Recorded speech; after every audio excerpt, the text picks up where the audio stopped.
Hey guys, Ability44 here with an alternative video today. I'm not doing a RuneScape update video on my old school RuneScape account because I'm all 50 plus now. So we're doing a video out in my shed, which is actually my little print farm. I run this print farm with my lovely wife Keisha, who is also our camera woman today. And I just figured I'd take the opportunity to show you all around a bit. So we're gonna pan. We have 6 P1S printers from Bamboo. We have 4 Elegoo 16K resin printers. These have the heated beds. We have a little minifig set in there right now that needs to be cleared out. That's in standard gray. We have the resin curing and wash stations over here, along with a little heated bucket to keep the water warm for removing the supports. We also have a lot of, waste.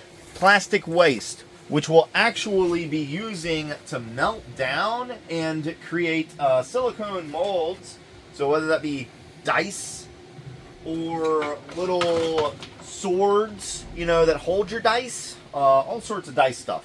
Some of the cool stuff that we create is like this chessboard here, so this is like our hellish chessboard.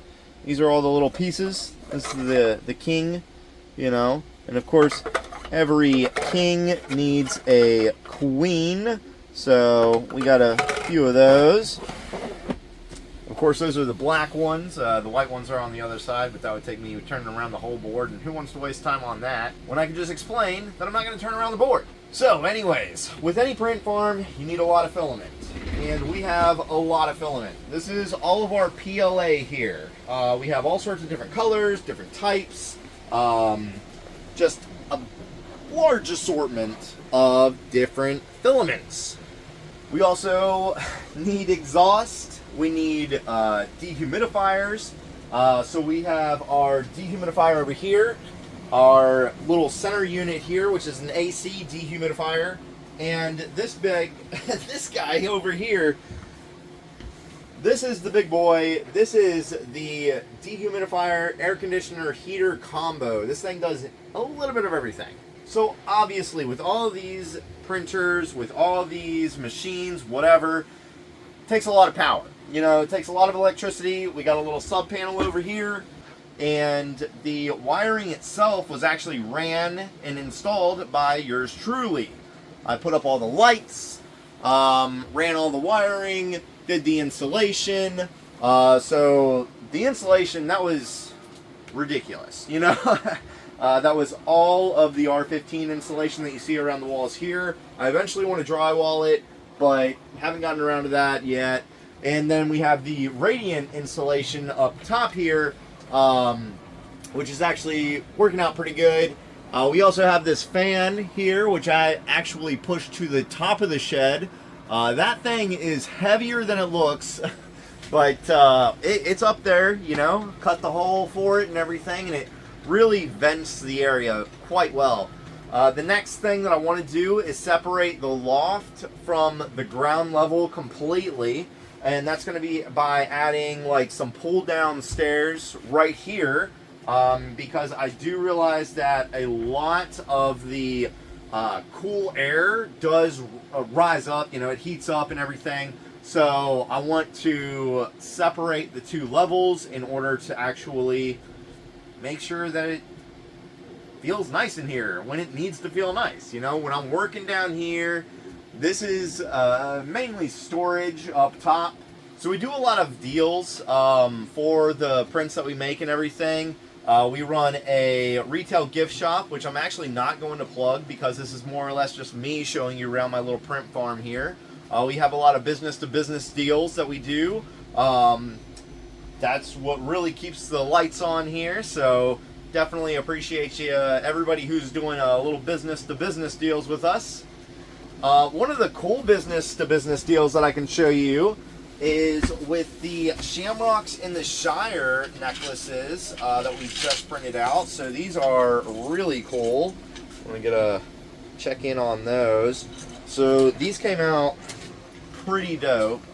Really like how these turned out. Need a lot of different tools when you're doing this kind of stuff. heat gun. You know, we use Ryobi a lot. These have the rechargeable batteries. They're cordless. We do have a corded heat gun over here, which gets a little hotter than this guy. That's more for like larger recycling of plastic waste. You know, just depending. If it's a larger silicone mold, you need more heat and for longer amounts of time. For some of the items that we print out, we need to do some quick counting on them. So we have a quantity measuring machine here. It just pretty much takes the weight of one item or multiple items that you put in a box or some sort of container, and then it just calculates how many items you have in there based on that weight. Of course, any print shop is going to need an air quality control device. So this shows us when it's safe to be in here, technically. We also have a lot of filament scraps down here. Some of these are failed prints. We are looking at a plastic shredder to purchase very soon, so we can shred it up, either turn it back into filament or melt it down with a silicone mold. And the silicone molds are mainly our zero waste initiative, you know. We don't want to be wasteful in this business. It's a lot of plastic, and we know that plastic waste is not okay. So we want to try to recycle it the most that we can, the best that we can. Also, with the resin liquids, you always want to properly dispose of them. So we have our bottles and any sort of extra resin liquid that is no longer usable. We add that to those bottles in order to properly recycle. So coming back to the PLA filaments, we have a lot of different colors in PLA, but we also have a lot of different types of filament that we print with. We print with PETG, mostly for business-to-business deals, because they are very high temp resistant and very durable. They have a good tensile rating.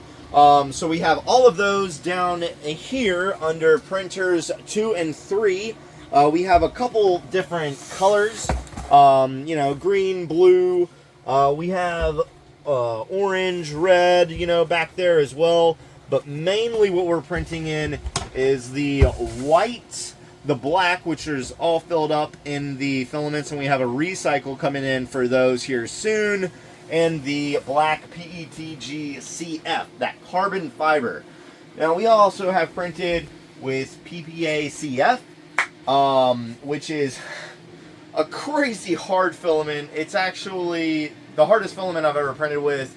Definitely clogged up my machine while I was printing on it, but it's what it is. Maintenance is just part of the gig, you know? Got a lot of tools, some heat insert tools. This is our newest heat insert tool.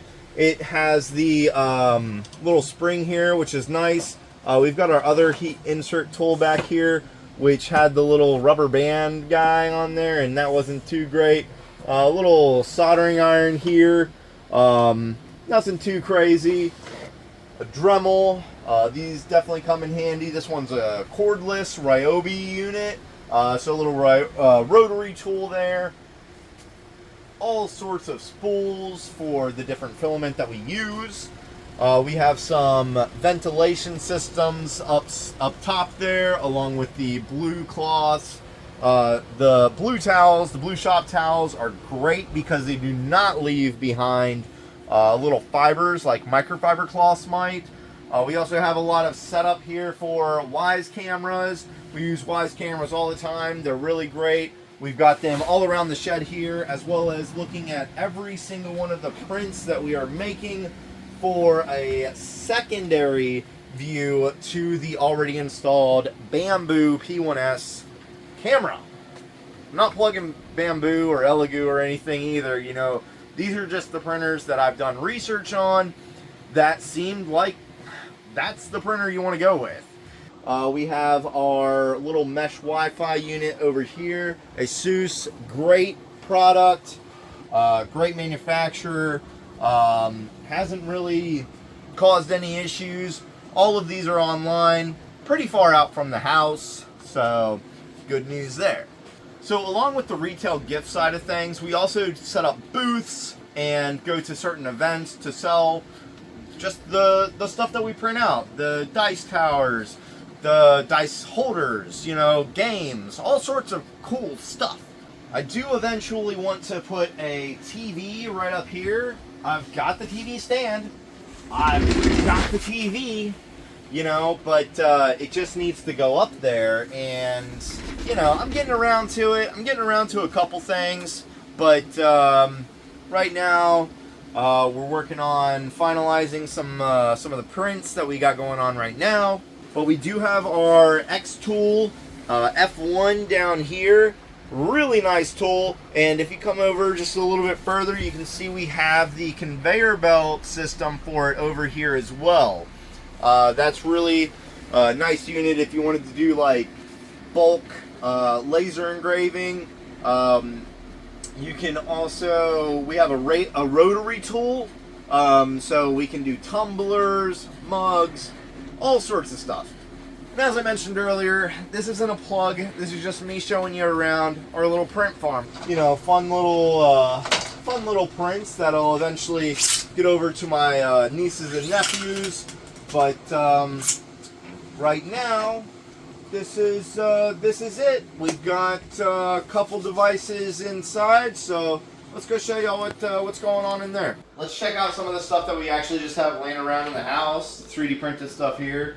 So this is one of the little dice towers that we have. It's also a dice holder, so you can close it up and everything. It's just very satisfying to like kind of like flip back and forth. I love this one. That's Atlas. He doesn't know that we're recording, so we'll forgive him. This is a little dice book holder. So these are really cool. You can have your dice in here, put your little minifigs, that comes out. So if you wanted to hold like papers or cards or something, there's Apollo. I swear we don't have any more cats, it's just these two, and they're stupid as all hell. See? So we've got those dice towers. This one's probably my favorite dice tower. You know, the dragon comes off, so you can actually like attack your adventuring heroes with a dragon or something that they would have never guessed came off the tower. The swords come out, so if you wanted to like stab little kitty cats or something, you could do that. And yeah, we've got some of the plastic molds here, the silicone molds. This one's a chunky one, so you have to use a lot of heat to be able to melt that down as needed. But yeah, let's head on upstairs. This is my little office where y'all usually see me recording my videos. This is the green screen sheet that my wife set up for me. Keisha, as mentioned before, she's behind the camera today. But yeah, so this is usually where I'm recording, little look behind the scenes. This is the computer that I'm trying to get sorted out for my live stream. We'll see if that works. But we've got 2 printers and our shipping hardware in here. This Elegoo, I'm having some trouble with. Have had some trouble with it ever since I got it. I am in contact with Elegoo support to try and explain to them that the bed is out of whack. You know, I've leveled it so many times, so many different ways, and there's always a pretty noticeable gap right here in the back. So I'm gonna do what I can to make sure I can get a replacement hardware, replacement machine, whatever. We have our dehydrator here for whatever filament we might need to dehydrate. Just open it up, pop the filament in. This is a 2-slot filament machine.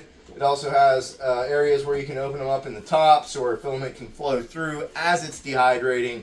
We actually printed with a soap filament, and this machine was 100% needed for that print. It was not easy. Soap filament is very similar to TPU filament, especially the earlier versions of TPU filament, where it just kind of like strings out throughout the whole print if you don't properly dehydrate it. Now also, we've got our shipping department right over here, which is pretty much just a Munbin shipping label printer and a Munbin Bluetooth sticker printer. So those machines have been great. You know, took us a little while to figure out the best way to use the machines and to connect them with our existing software, but it's working out pretty good now. We've got all sorts of packing peanuts. We've got, you know, a lot of crinkle paper. This whole box is filled up with crinkle paper. Obviously, we play games here. You know, we've got some board games. And Apollo, if you do it on video, wow. You know, he has never once been ballsy enough to jump from there to over here. So I'm glad he was able to do it on video for y'all. And then, of course, last but not least is our A1 printer. We print a lot of quick, fast prints here on the A1. Just because it's here in the house, you know, we can just run upstairs, grab the print, start the next one, go on about our day. That's really about all I've got. That's our print farm setup. That's our whole shebang. If y'all liked what you saw here, because this is one of my alternative videos, it's not necessarily like my main content, feel free to give us a like, give us some comments, ask some questions. If you saw something that you might be interested in, feel free to ask, you know. And we'll see y'all on the next one. The next video should be an update video. It's going to be on Friday, 12 p.m. Eastern, 5 p.m. GMT. Looking forward to y'all being there. We'll see ya.